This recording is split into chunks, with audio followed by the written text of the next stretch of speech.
Everyone, welcome back to my channel your technical expert Udayan Ghosh. আজকে আমরা class 12 computer অ্যাপ্লিকেশনের networking চ্যাপ্টারটি থেকে ইন্টারনেট পরিচিতি, ইন্টারনেটের ইতিহাস, ইন্টারনেটের ব্যবহার, তারপর আমরা যে ইন্টারনেট ব্যবহার করি সেই ইন্টারনেট কানেকশন সংক্রান্ত সমস্ত কিছু জিনিসগুলোকে আজকে আমরা জানবো। আমরা আমাদের দৈনন্দিন জীবনে অর্থাৎ আমাদের এই ডেইলি লাইফে এই ইন্টারনেট ব্যাপারটি খুবই প্রয়োজনীয় হয়ে উঠেছে। বর্তমান দিনে ইন্টারনেট ছাড়া আমরা ঠিকমতোভাবে কোনো রকমই কাজকর্ম করতে পারছি না। তাহলে এই ইন্টারনেট জিনিসটা কি আমাদের আজকে প্রথমে জানতে হবে যে ইন্টারনেট কি। আমরা তো কথায় কথায় বলি এই ইন্টারনেট ইউজ করে এই তথ্য আদান প্রদান হচ্ছে, এই ইন্টারনেট ইউজ করে আমি হচ্ছে এই পরীক্ষা এখানে এই অনলাইনে পরীক্ষা দিতে পারছি। কিন্তু এই ইন্টারনেট কথাটি অ্যাকচুয়ালি কি, ইন্টারনেটের ডেফিনেশনটা কি, এইটা ফার্স্টে আমরা জানবো। তাহলে দেখো এখানে বইতে অনেক কিছু লেখা রয়েছে। আমি এই বইতেই যেটা লেখা রয়েছে সেটা কি ছোট করে তোমরা যাতে খুব সহজে যাতে ব্যাপারটা বুঝতে পারো সেটাই তোমাদের একটা সুন্দর করে একটা বুঝিয়ে দিচ্ছি। দেখো ইন্টারনেট প্রথমে আমাদের জানতে হবে এই ইন্টারনেট এই কথাটির অর্থ কি, যেটা তোমাদের বইতে ফার্স্টই লেখা রয়েছে। ইন্টারনেট কথাটির অর্থ হলো ইন্টারকানেক্টেড নেটওয়ার্ক। ইন্টারকানেক্টেড নেটওয়ার্ক অর্থাৎ আন্তঃসংযুক্তিকরণ নেটওয়ার্ক। এই ইন্টারনেট কিভাবে তৈরি হয় না, ইন্টারনেট অনেকগুলি নেটওয়ার্ক একসাথে সংযুক্ত হয়ে ইন্টারনেট তৈরি হয়ে থাকে। অর্থাৎ আমরা বলতে পারি ইন্টারনেটকে নেটওয়ার্কের নেটওয়ার্ক। ইন্টারনেটকে আমরা কি বলতে পারি, নেটওয়ার্কের নেটওয়ার্ক। এবং এই ইন্টারনেটের যে ডেফিনেশন, সেই ডেফিনেশনটি হচ্ছে আমাদের সারা পৃথিবীতে অনেক ছোট ছোট নেটওয়ার্ককে সমন্বয়ে একটা বিশাল নেটওয়ার্ক ব্যবস্থা গড়ে উঠেছে। সেই যে বিশাল নেটওয়ার্ক ব্যবস্থাটা গড়ে উঠেছে সেটাই হচ্ছে নেটওয়ার্ক। অর্থাৎ আমাদের এই সারা বিশ্বে অনেক ধরনের ছোট ছোট নেটওয়ার্ক রয়েছে। সেই ছোট ছোট নেটওয়ার্কগুলোকে একেবারে সমন্বয় ঘটিয়ে, তাদের যত ছোট ছোট নেটওয়ার্ক আছে তাদের সমন্বয় ঘটিয়ে যে বিশাল একটা নেটওয়ার্ক ব্যবস্থা গড়ে উঠেছে সেটাই হচ্ছে ইন্টারনেট। আর এই ইন্টারনেটের সাহায্যেই বর্তমান দিনে আমরা অতি অল্প সময় এবং স্বল্প খরচে পৃথিবীর যে কোনো প্রান্তের তথ্যকে আদান প্রদান করতে পারছি। অর্থাৎ এই যে ছোট ছোট নেটওয়ার্কের সমন্বয়ে যে বিশাল একটা নেটওয়ার্ক গড়ে উঠেছে সেই জন্যই বলা হচ্ছে ইন্টারনেটকে নেটওয়ার্কের নেটওয়ার্ক। আর ইন্টারনেট কথাটির অর্থ হচ্ছে ইন্টারকানেক্টেড নেটওয়ার্ক। ঠিক আছে, এই হলো ইন্টারনেটের পরিচিতি। তাহলে ইন্টারনেটের ডেফিনেশনটা কি না, সারা বিশ্বব্যাপী ছড়িয়ে থাকা অসংখ্য নেটওয়ার্কের সমন্বয়ে যে বিশাল নেটওয়ার্ক ব্যবস্থা গড়ে উঠেছে সেটাই হচ্ছে ইন্টারনেট। এবং এই যে ইন্টারনেট গড়ে উঠেছে, ইন্টারনেটকে বলা হয়ে থাকে নেটওয়ার্কের নেটওয়ার্ক। আর ইন্টারনেট কথাটির অর্থ হচ্ছে ইন্টারকানেক্টেড নেটওয়ার্ক। এই তিনটি পয়েন্টকে তোমরা একটু মনে রেখো। তারপরে এবার হচ্ছে ইন্টারনেটের ইতিহাসে চলে আসি, কিভাবে ইন্টারনেটটা এলো। প্রথমত ইন্টারনেটটা এসেছিল মার্কিন যুক্তরাষ্ট্রের প্রতিরক্ষা দপ্তর দ্বারা। এই ইন্টারনেট ব্যবস্থা তৈরি হয়েছিল কিভাবে না, 1960 সাল নাগাদ রাশিয়ার সাথে মার্কিন যুক্তরাষ্ট্রের সর্বদা একটা ঠান্ডা যুদ্ধ চলতেই থাকতো। সেই জন্য এই মার্কিন প্রতিরক্ষা দপ্তর কি করেছিল না, তাদের গবেষণা সংক্রান্ত কাজকে ঠিকমতোভাবে এগিয়ে নিয়ে যাওয়ার জন্য বিভিন্ন বিশ্ববিদ্যালয়ের সঙ্গে তারা একটা সংযোগ স্থাপন করেছিল। এবং এই সংযোগ স্থাপন এবং তারা কি সংক্রান্ত গবেষণা করত, তারা এই দেশের প্রতিরক্ষা সংক্রান্ত গবেষণা করত এই বিভিন্ন বিশ্ববিদ্যালয়গুলির সঙ্গে। এবং এই যে রাশিয়ার সঙ্গে মার্কিন যুক্তরাষ্ট্রের যে ঠান্ডা যুদ্ধ, সেই ঠান্ডা যুদ্ধ চলাকালীন তাদের যাতে এই প্রতিরক্ষা সংক্রান্ত যে গবেষণা, সেই গবেষণাগুলো যাতে তাদের সেই বিশ্ববিদ্যালয়গুলির সঙ্গে সেই গবেষণা যাতে সংযোগ স্থাপন থাকে, তার উদ্দেশ্যেই তৈরি হয় এই নেটওয়ার্ক। উদ্দেশ্যে তৈরি করা হয়েছিল নেটওয়ার্ক। এবং এই নেটওয়ার্কের সাহায্যেই তখনকার দিনে তথ্য আদান প্রদান হতো, গবেষণা সংক্রান্ত বিভিন্ন তথ্য আদান প্রদান হতো সেই মার্কিন যুক্তরাষ্ট্রের সাথে যুক্ত সেই বিশ্ববিদ্যালয়গুলির সঙ্গে।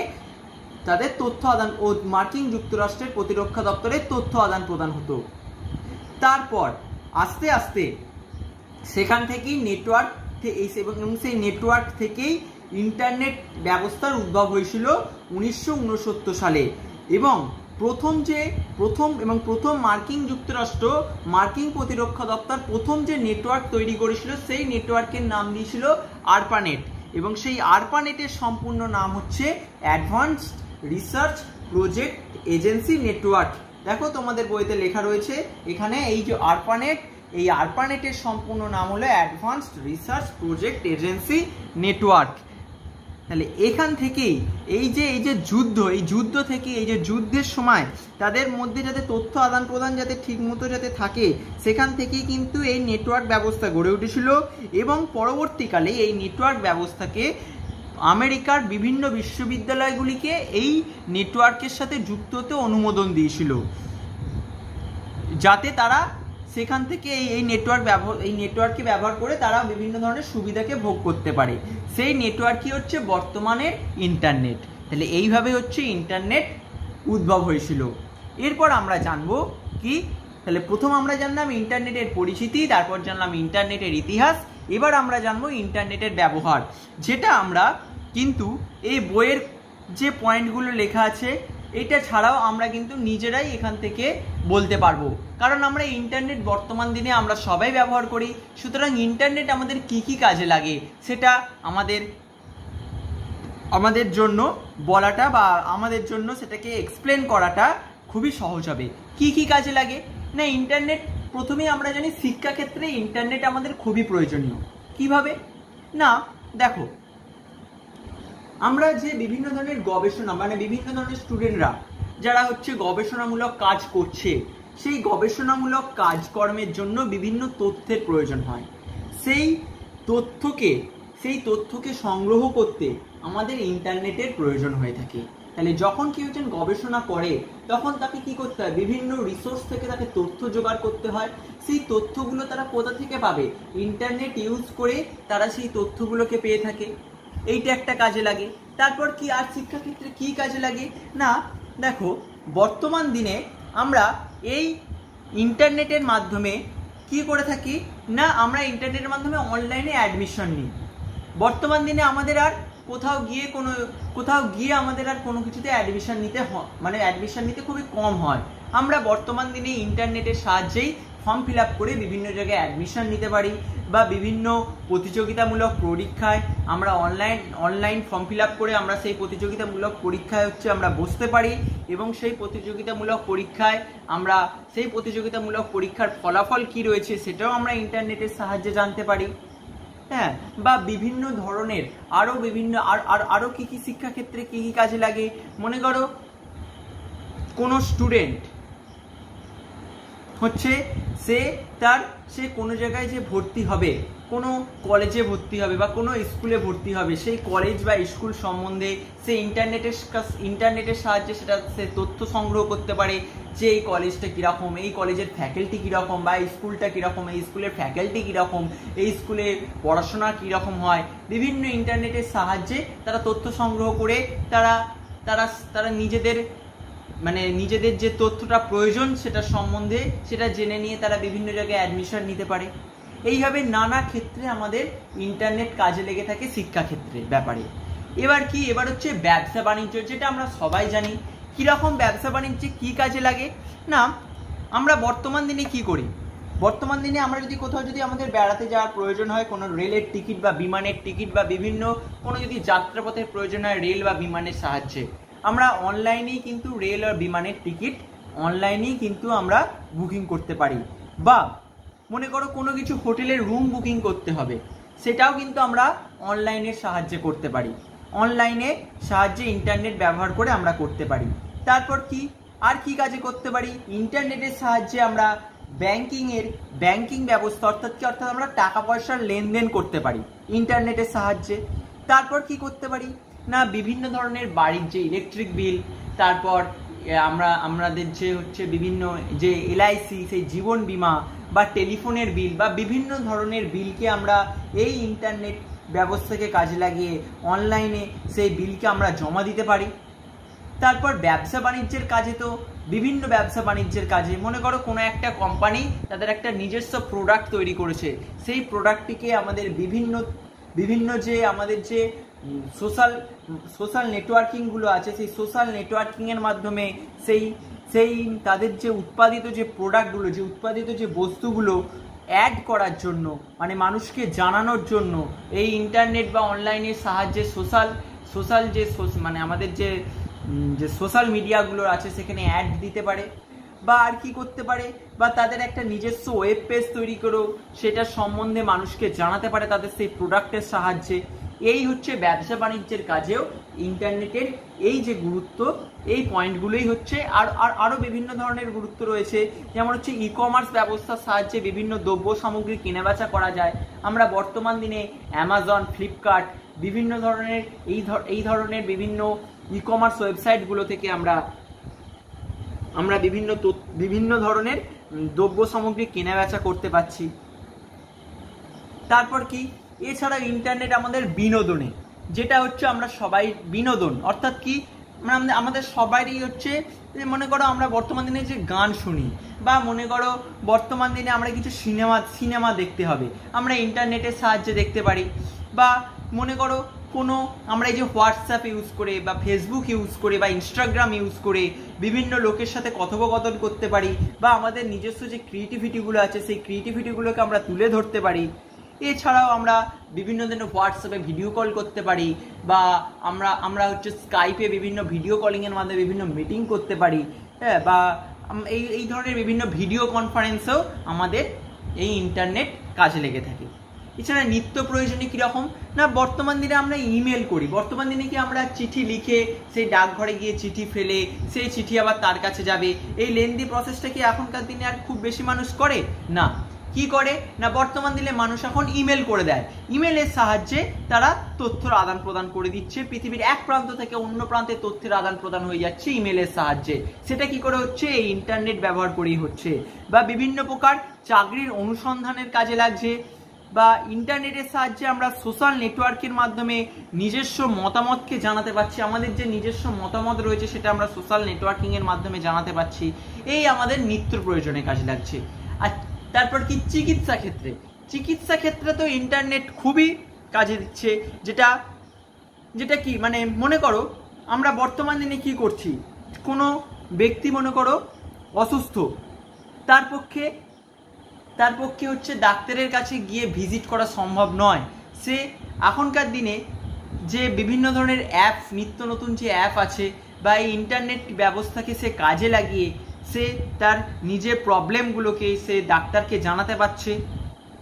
বা মনে করো বিভিন্ন যে হসপিটালগুলো রয়েছে সেই হসপিটালগুলো সম্বন্ধে সে জানতে পারছে, এই হসপিটালে কি ধরনের ডাক্তাররা আসে, কি ধরনের সেই ডাক্তারদের ডেজিগনেশন কি, সেই ডাক্তারদের মানে কে কোন ধরনের ডাক্তাররা আছে, সেই ডাক্তাররা কেমন, সেই তাদের চিকিৎসা পদ্ধতি কেমন, সেটা তারা ইন্টারনেট ব্যবহার করে জানতে পারছে।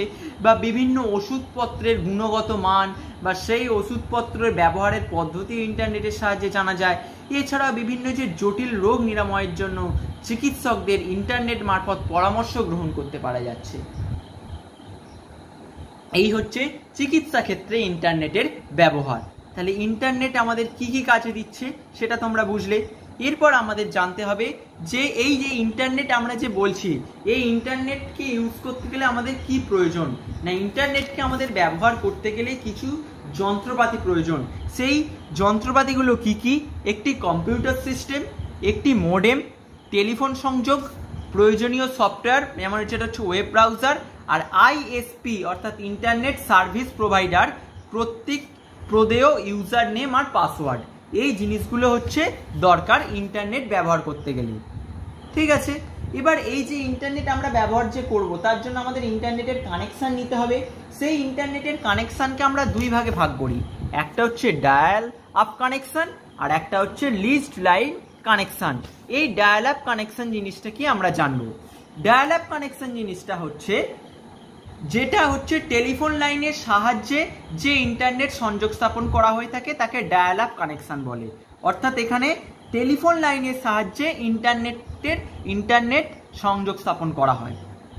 এবং এই ডায়াল আপ কানেকশানের জন্য আমাদের কি করতে হয় না, এর জন্য ইন্টারনেট প্রদানকারী কোনো সংস্থার নিকট থেকে আমাদের ইন্টারনেট একটা অ্যাকাউন্টের প্রয়োজন হয়, অর্থাৎ যারা এই ইন্টারনেট এই ডায়াল আপ কানেকশন যারা হচ্ছে প্রদান করে, এই ধরনের কানেকশন যারা প্রদান করে তাদের নিকট থেকে আমাদের ইন্টারনেটের একটা অ্যাকাউন্ট এবং একটা পাসওয়ার্ড প্রয়োজন হয়। সেই ইন্টারনেটের অ্যাকাউন্ট ও পাসওয়ার্ডের মাধ্যমে এই ডায়াল আপ কানেকশনকে সংযোগ স্থাপন করা হয়ে থাকে এবং এই ডায়াল আপ কানেকশনের জন্য আমাদের প্রয়োজন হয়ে থাকে এই ডায়াল আপ কানেকশনের ইন্টারনেটের পরিষেবার জন্য আমাদের প্রয়োজন হয়ে থাকে একটা কম্পিউটার, একটি টেলিফোন লাইন আর একটি মোডেম। আর এই ডায়াল আপ কানেকশনকে দুভাগে ভাগ করা যায়, একটা হচ্ছে SLIP serial line internet protocol আর PPP point to point protocol. ঠিক আছে, এই ডায়াল আপ কানেকশনের সুবিধা কি কি রয়েছে না, ডায়াল আপ যখনই আমরা ইন্টারনেট ব্যবহার করব তখনই কি দিতে হবে, তখনই আমাদের কিছু টাকা পয়সা অর্থাৎ আমাদের সেই ইন্টারনেট ব্যবহার করার জন্য আমাদের ভাড়া দিতে হয়। কিন্তু ডায়াল আপ কানেকশানে ইন্টারনেট পরিষেবা যদি না মেলে, অর্থাৎ ইন্টারনেট পরিষেবা যদি মনে করো আমি ইন্টারনেট ব্যবহার করছি, ব্যবহার করার ফলেও আমি কিন্তু সেই ইন্টারনেট ব্যবস্থাকে আমরা কাজে লাগিয়ে ঠিকমতো কাজ করতে পারছি না, অর্থাৎ তারা সেই পরিষেবাটা দিতে পারছে না, সেই পরিষেবা যদি না মেলে তাহলে আমাদের ভাড়া দিতে হয় না, অর্থাৎ আমাদের ফালতু পয়সা খরচা হয় না। এক কথায় বলতে গেলে যদি পরিষেবা না মেলে তাহলে আমাদের ভাড়া দিতে হবে না। আর কি না, বর্তমানে ব্রডব্যান্ড সংযোগ দ্বারা অতি দ্রুত গতি সম্পন্ন ইন্টারনেট পরিষেবা পাওয়া যায়। এই হলো দুটো সুবিধা।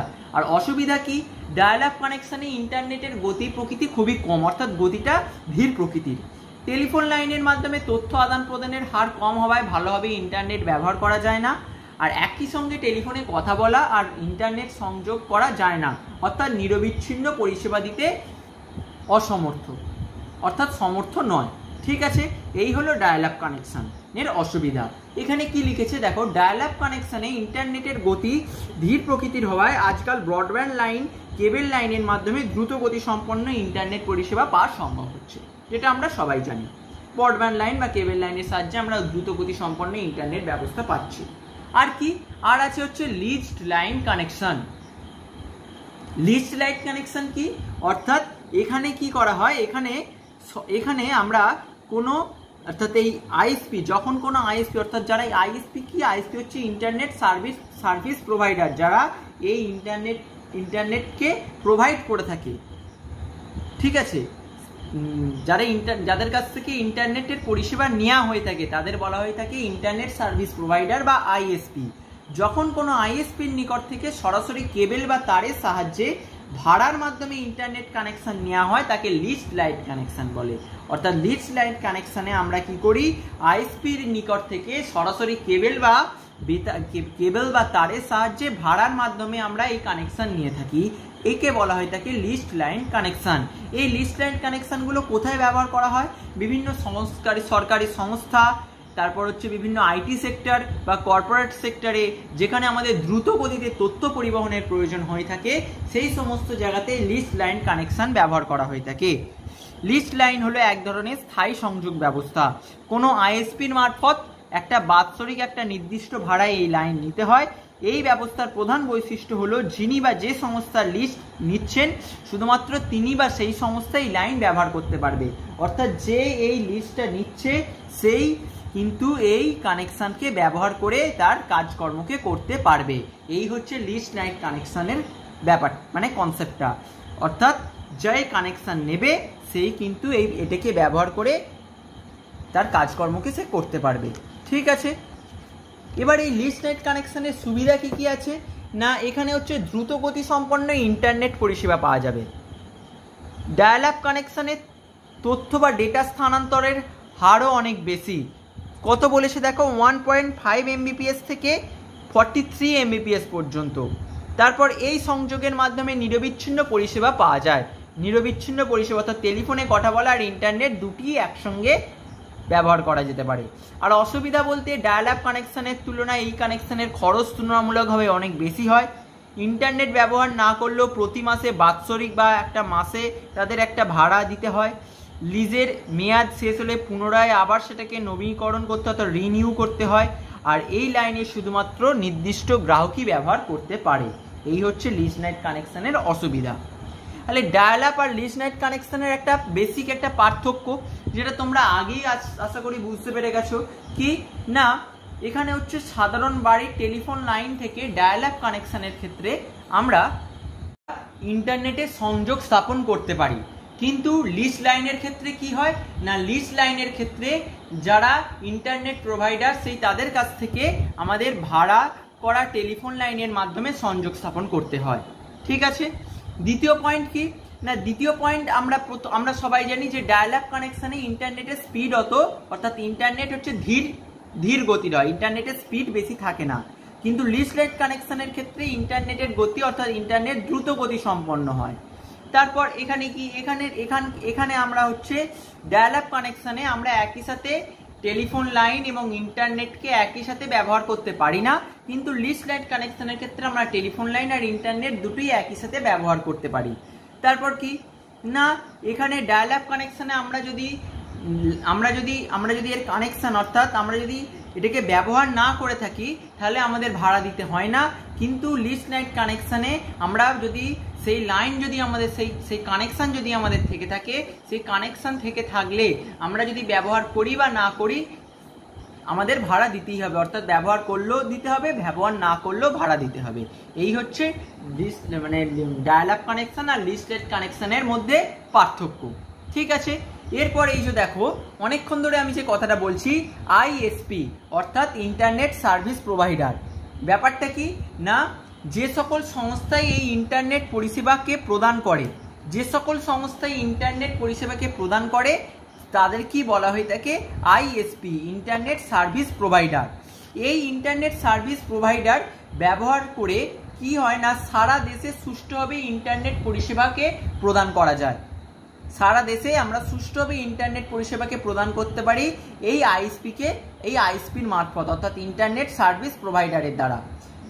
যে কোনো কম্পিউটারে ইন্টারনেট পরিষেবা পেতে হলে তাকে অবশ্যই আইএসপি কম্পিউটারের সাথে যুক্ত হতে হবে। অর্থাৎ কোনো কম্পিউটারে যদি ইন্টারনেটের পরিষেবা প্রয়োজন হয় তাকে অবশ্যই আইএসপির মারফত তাকে যুক্ত থাকতে হবে।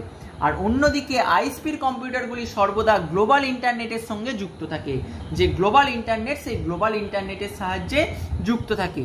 এই আইএসপিকে আমরা বিভিন্ন ভাগে ভাগ করতে পারি। একটা হচ্ছে মূল বা ন্যাশনাল আইএসপি, একটা হচ্ছে রিজিওনাল আইএসপি, আর একটা হচ্ছে স্থানীয় বা লোকাল আইএসপি। তাহলে মূল বা ন্যাশনাল আইএসপি, রিজিওনাল আইএসপি, স্থানীয় বা লোকাল আইএসপি, এই আইএসপি গুলো কিভাবে কাজ করে দেখো এখানে সেটা বলা হয়েছে। বলছে ব্যবহারকারীর কম্পিউটার প্রথমে লোকাল আইএসপির সাথে যুক্ত থাকে। তাহলে ব্যবহারকারী কম্পিউটার কার সাথে যুক্ত থাকে, লোকাল আইএসপির সাথে যুক্ত থাকে। লোকাল আইএসপি গুলো রিজিওনাল আইএসপির সাথে যুক্ত থাকে এবং রিজিওনাল আইএসপি গুলো ন্যাশনাল আইএসপির সাথে যুক্ত থাকে। প্রথম হচ্ছে তাহলে কি না, প্রথম ব্যবহারকারীর কম্পিউটার একটা লোকাল আইএসপির সাথে যুক্ত থাকে, এই লোকাল আইএসপি গুলো রিজিওনাল আইএসপির সাথে যুক্ত থাকে, এই রিজিওনাল আইএসপি গুলো মূল বা ন্যাশনাল আইএসপির সঙ্গে যুক্ত থাকে। একটি দেশের ন্যাশনাল আইএসপি সাধারণত ফাইবার অপটিক কেবল, সমুদ্রের নিচে পাতা কেবল লাইন বা উপগ্রহ সংযোগ দ্বারা অন্য দেশের ন্যাশনাল আইএসপির সঙ্গে যুক্ত থাকে। তাহলে একটি দেশের ন্যাশনাল আইএসপি কিভাবে অন্য দেশের ন্যাশনাল আইএসপির সাথে যুক্ত থাকে, ফাইবার অপটিক কেবল বা সমুদ্রের নিচে পাতা কেবল লাইন বা উপগ্রহ ব্যবস্থার মাধ্যমে অন্য দেশের ন্যাশনাল আইএসপির সঙ্গে যুক্ত থাকে। ঠিক আছে, এবার এখানে কিছু এই ইন্টারনেট যারা দিয়ে থাকে সেই ইন্টারনেট প্রোভাইডারের কিছু নাম দেওয়া হয়েছে। কি না, ভিএসএনএল অর্থাৎ বিদেশ সঞ্চার নিগম লিমিটেড, এটা হচ্ছে ভারতবর্ষের একটি national ISP internet service provider. সমগ্র ভারতবর্ষে ইন্টারনেট পরিষেবা প্রদান করে ভিএসএনএল আর এমটিএনএল। ভিএসএনএল আর এমটিএনএল এছাড়াও কিছু কিছু বেসরকারি সংস্থা রয়েছে যেগুলো হচ্ছে রিলায়েন্স, টাটা ইন্ডিকম, এয়ারটেল, ভোডাফোন ইত্যাদি। ঠিক আছে, এরাও হচ্ছে এক একটা আইএসপি ইন্টারনেট সার্ভিস প্রোভাইডার। এবার আমরা নেক্সট পয়েন্ট যেটা পড়বো সেটা হচ্ছে ডব্লিউডব্লিউডব্লিউ ওয়ার্ল্ড ওয়াইড ওয়েব। ডব্লিউ একটা ডব্লিউ ফর ওয়াইল্ড, আর একটা ডব্লিউ ফর ওয়াইড, আর একটা ডব্লিউ ফর ওয়েব। অর্থাৎ ডব্লিউডব্লিউডব্লিউ এই কথাটির অর্থ হচ্ছে ওয়ার্ল্ড ওয়াইড ওয়েব। এই ওয়ার্ল্ড ওয়াইড ওয়েবটা হচ্ছে একটা বিশাল তথ্যের ভান্ডার। ওয়ার্ল্ড ওয়াইড ওয়েব হচ্ছে একটা বিশাল তথ্যের একটা ভান্ডার। এবং এই ডব্লিউডব্লিউডব্লিউটা কি কাজ করে না, ডব্লিউডব্লিউডব্লিউ হচ্ছে এক অসংখ্য হাইপার টেক্সট ডকুমেন্টের আন্তঃসংযোগকারী একটা বিশাল সংগ্রহ। যত বিভিন্ন ধরনের যে হাইপার টেক্সট ডকুমেন্ট আছে, সেই হাইপার টেক্সট ডকুমেন্টের আন্তঃসংযোগ করে একটা বিশাল সংগ্রহ হচ্ছে www। ইন্টারনেটে ব্যবহৃত সমস্ত প্রোটোকল এবং হাইপার টেক্সট প্রোটোকল অর্থাৎ HTTP এর মিলিত রূপ হলো ওয়ার্ল্ড ওয়াইড ওয়েব বা www। তাহলে হাইপার টেক্সট প্রোটোকল এবং ইন্টারনেটের সমস্ত প্রোটোকলের একটা মিলিত রূপ হচ্ছে www, ওয়ার্ল্ড ওয়াইড ওয়েব।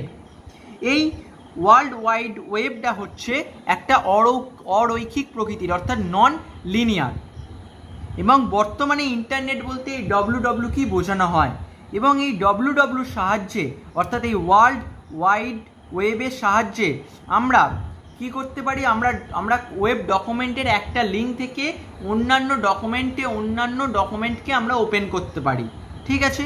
এবং এই ওয়ার্ল্ড ওয়াইড ওয়েব এটা হচ্ছে একটা তথ্যের ভান্ডার থেকে অন্য তথ্যকে প্রকাশ করতে পারে, অর্থাৎ এটির সাহায্যে ব্যবহারকারী একটা তথ্যের ভান্ডার থেকে অন্য তথ্যকে প্রকাশ করতে পারে। এবং এটি 1989 সালে সুইজারল্যান্ডের পদার্থবিজ্ঞানী টিম বার্নার্স-লি এটি উদ্ভাবন করেন। তাহলে 1989 সালে কোথাকার না সুইজারল্যান্ডের পদার্থবিজ্ঞানী কে না টিম বার্নার্স-লি এটি উদ্ভাবন করেন www। এই www এর সুবিধা কি আছে না www অর্থাৎ ওয়ার্ল্ড ওয়াইড ওয়েব হচ্ছে ইন্টারনেটের সঙ্গে যুক্ত বিশ্বের কয়েক কোটি কম্পিউটারের মধ্যে থেকে প্রয়োজনীয় তথ্যটি www এর সাহায্যে অত্যন্ত সহজেই খুঁজে পাওয়া যায়। তারপর কি না ওয়েব ডকুমেন্টের একটি লিঙ্ক থেকে অন্যান্য ডকুমেন্টকে ওপেন করা যায়, ওয়েব পেজে মাল্টিমিডিয়ার প্রয়োগ করা যায়, এবং www এর সাহায্যে শব্দ, গ্রাফিক্স, চলচ্চিত্র প্রভৃতিকে একত্রিত করা যায়। এছাড়াও FTP, টেলনেট প্রভৃতি অন্যান্য ইন্টারনেটের প্রোটোকলের সাথে যোগাযোগ রক্ষা করতে সহায়তা করে এই ওয়ার্ল্ড ওয়াইড ওয়েব। আর ওয়ার্ল্ড ওয়াইড ওয়েব ব্যবহারকারী বিভিন্ন তথ্যের সন্ধান দেয় এবং বিশেষ তথ্যকে অ্যাক্সেস করতে পারে। তাহলে বিভিন্ন তথ্যের সন্ধান দেয় আর বিশেষ তথ্যকে অ্যাক্সেস করতে পারে এই ওয়ার্ল্ড ওয়াইড ওয়েব। এই হলো ওয়ার্ল্ড ওয়াইড ওয়েবের সুবিধা। এবার যে জিনিসটা জানতে হবে সেটা কি না ওয়েব ব্রাউজার, যেটা হচ্ছে ইন্টারনেট ব্যবহার করার ক্ষেত্রে আর একটা গুরুত্বপূর্ণ সফটওয়্যার, যেটা ছাড়া কিন্তু আমরা ইন্টারনেটকে ব্যবহার কিন্তু ঠিকমতোভাবে করতে পারবো না। এই ওয়েব ব্রাউজারের ডেফিনেশনটা কি, যে সফটওয়্যার, এই ওয়েব ব্রাউজার হচ্ছে এক ধরনের সফটওয়্যার, সেই যে সফটওয়্যার বা প্রোগ্রাম দ্বারা ইন্টারনেটের সমস্ত কাজকর্ম সম্পাদিত হয় তাকে ওয়েব ব্রাউজার বলা হয়ে থাকে। তাহলে অর্থাৎ ওয়েব ব্রাউজার হচ্ছে একটা সফটওয়্যার, যে সফটওয়্যার বা প্রোগ্রামের দ্বারা ইন্টারনেটের সমস্ত কাজকর্ম সম্পাদিত হয়, সেটাই হচ্ছে ওয়েব ব্রাউজার।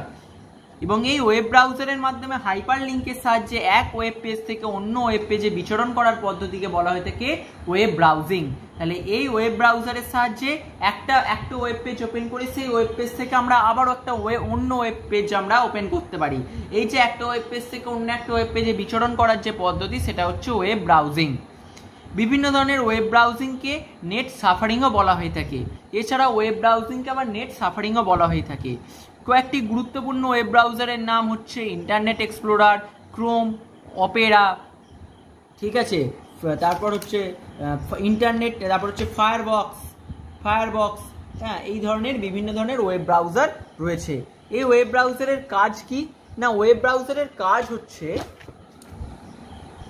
এক ওয়েবসাইট থেকে অন্য ওয়েবসাইটে যাওয়া যায়, ইমেলের সাহায্যে তথ্য আদান প্রদান করা যায়, ওয়েব ব্রাউজারের সাহায্যে ফাইল ডাউনলোড করা যায় বা অনলাইন শপিং করা যায়, অন্য ইন্টারনেট ব্যবহারকারীর সঙ্গে চ্যাটিংয়ের মাধ্যমে বার্তা বিনিময় করা যায়, বিভিন্ন ধরনের প্রতিযোগিতামূলক পরীক্ষায় অংশগ্রহণ করা যায়, কোনো বিশেষ ব্যক্তির সম্বন্ধে বিভিন্ন তথ্যকে অনুসন্ধান করা যায়। যেমন মনে করো বর্তমান দিনে আমরা এই গুগল ক্রোম এই ওয়েব ব্রাউজারটা আমরা সবাই ইউজ করে থাকি। সেখানে আমরা কি করি, সেখানে আমরা মনে করো কোনো একটা ওয়েবসাইট খুলে কোনো একটা ওয়েবসাইটকে ওপেন করে সেই ওয়েবসাইট থেকে আমরা মনে করো কোনো ধরনের মনে করো আমরা এই তোমাদের এই যে নেটওয়ার্কিং যে চ্যাপ্টারটি রয়েছে সেই নেটওয়ার্কিং চ্যাপ্টার থেকে আরও কিছু আমরা তথ্য জানবো। সেখানে আমরা কি করি না ওয়েব ব্রাউজার থেকে আমরা বিভিন্ন ধরনের বইপত্রকে সার্চ করে বা রিসার্চ পেপারকে সার্চ করতে পারি, করে আমরা সেই ওয়েব কোথায় আমরা সার্চ করি সেই ওয়েব ব্রাউজারই সার্চ করে সেই ধরনের সেই নেটওয়ার্কিং চ্যাপ্টার নিয়ে আরও কিছু জানার জন্য আমরা বিভিন্ন ধরনের রিসার্চ পেপারকে সার্চ করে আমরা জানতে পারি। তারপর কি করতে পারি, ওয়েব ব্রাউজারের থেকে একটা ওয়েব পেজ থেকে আবার একটা অন্য ওয়েব পেজকে ওপেন করতে পারি, বা ওয়েব ব্রাউজারের সাহায্যে আমরা আমাদের নিজস্ব যে মেল আছে সেই মেলটাকে ওপেন করে আমরা বিভিন্ন ধরনের তথ্য আদান প্রদান করতে পারি, বা বিভিন্ন ধরনের ফাইলকে ডাউনলোড করতে পারি, বা অনলাইন শপিং করতে পারি। এই কাজগুলি আমরা ওয়েব ব্রাউজারের মাধ্যমে করতে পারি। এছাড়াও বিভিন্ন ধরনের অনলাইন পরীক্ষা আমরা ওয়েব ব্রাউজারে যখন আমাদের মনে করো কি একটা অনলাইন একটা পরীক্ষা দিতে হবে, তার জন্য আমাদের একটা লিঙ্ক আছে, সেই লিঙ্কটাতে গিয়ে আমাদের পরীক্ষা দিতে হবে। সেই লিঙ্কটা আমরা কোথায় ওপেন করি, গিয়ে আমরা ফার্স্ট ওয়েব ব্রাউজারে গিয়ে সেই লিঙ্কটাকে কপি পেস্ট করে বা সেই লিঙ্কটাকে টাইপ করে এন্টার দিয়ে আমরা কি করি, আমরা সেই ওয়েব পেজটাকে খুলে সেই লিঙ্কটার যে ওয়েব পেজ আছে সেই ওয়েব পেজটাকে খুলে আমরা পরীক্ষা দিই। এইভাবে আমরা বিভিন্ন ধরনের ওয়েব ব্রাউজারকে আমরা কাজে লাগিয়ে আমরা আমাদের বিভিন্ন কাজগুলোকে করে থাকি। ঠিক আছে, এই হচ্ছে ওয়েব ব্রাউজারের কাজ। তাহলে আজকের আলোচনাটা এই ওয়েব ব্রাউজারের কাজ পর্যন্তই থাকবে। আর তোমাদের নেটওয়ার্কিং চ্যাপ্টারে আর বিশেষ কিচ্ছু নেই, মোটামুটি নেটওয়ার্কিং চ্যাপ্টার হয়ে এসেছে। এরপর তোমাদের যে চ্যাপ্টারটি আছে সেটা হচ্ছে HTML। এই নেটওয়ার্কিং এর সাথে সেটা হচ্ছে যুক্ত, যেটা কিন্তু খুবই ইন্টারেস্টিং একটা চ্যাপ্টার। এখান থেকে HTML থেকে তোমাদের 7 নাম্বারের কোশ্চেন আসবে, এবং HTMLটা কিন্তু খুব ভালোভাবে তোমরা যদি শেখো, এই HTML হচ্ছে একটা প্র্যাকটিক্যাল একটা জিনিস, যেটা হচ্ছে খুবই একটা ইন্টারেস্টিং ব্যাপার রয়েছে। সেই HTMLটাও খুব তাড়াতাড়ি আমি শেখাবো। HTML খুবই খুবই ইন্টারেস্টিং একটা ব্যাপার। এর সাহায্যে তোমরা বিভিন্ন ওয়েব পেজকে ডিজাইন করতে পারবে, যেটা এরপর আরও ডিটেলসে আমরা জানবো। ঠিক আছে, তাহলে এরপর মোটামুটি আমাদের নেটওয়ার্কিং চ্যাপ্টার প্রায় শেষের দিকে। এরপর আমরা আবার একটা নতুন চ্যাপ্টার নিয়ে আলোচনা করব। তার সাথে সাথে আমরা নেটওয়ার্কিং থেকে যেমন 1 নম্বরের কোশ্চেন আলোচনা করছি সেটা চলতে থাকবে। আর 1 নম্বরের কোশ্চেন আলোচনা হয়ে গেলে আমাদের এই চ্যাপ্টার থেকে যেখান থেকে আমাদের 7 নম্বরের কোশ্চেন আসে, সেই 7 নম্বরের কোশ্চেনের জন্য যে সাব পার্টগুলো থাকে, 7 নম্বরের কোশ্চেন তো এখন আর পুরো 7 এসে যায় না, 5+2 বা 3+4 এইভাবে আসে। তার জন্য যে বিভিন্ন ধরনের কোশ্চেন আমাদের করার প্রয়োজন, সেই কোশ্চেন আনসারগুলো আমরা আলোচনা করব। যেমনভাবে আমি হচ্ছে কোশ্চেন অ্যান্সার নিয়ে আলোচনা করে ভিডিও দিয়ে দিচ্ছি, তোমরা সেই ভিডিওগুলোকে ফলো করে নেবে। সমস্ত কিছু ভিডিও আমাদের ডেসক্রিপশন বক্সে প্লেলিস্টের মধ্যে দেওয়া থাকবে। ঠিক আছে, তাহলে আজকের আলোচনাটা এই পর্যন্তই থাকছে। এখান থেকে তোমাদের যদি কিছু কোশ্চেন থাকে অবশ্যই কমেন্ট করে জানিও, আর ভিডিওটা কেমন লেগেছে সেটাও কমেন্ট করে জানিও। ঠিক আছে, চলো, thank you very much for watching this video. আর ভিডিওটা ভালো লাগলে please like, share and subscribe. ঠিক আছে, গুড বাই।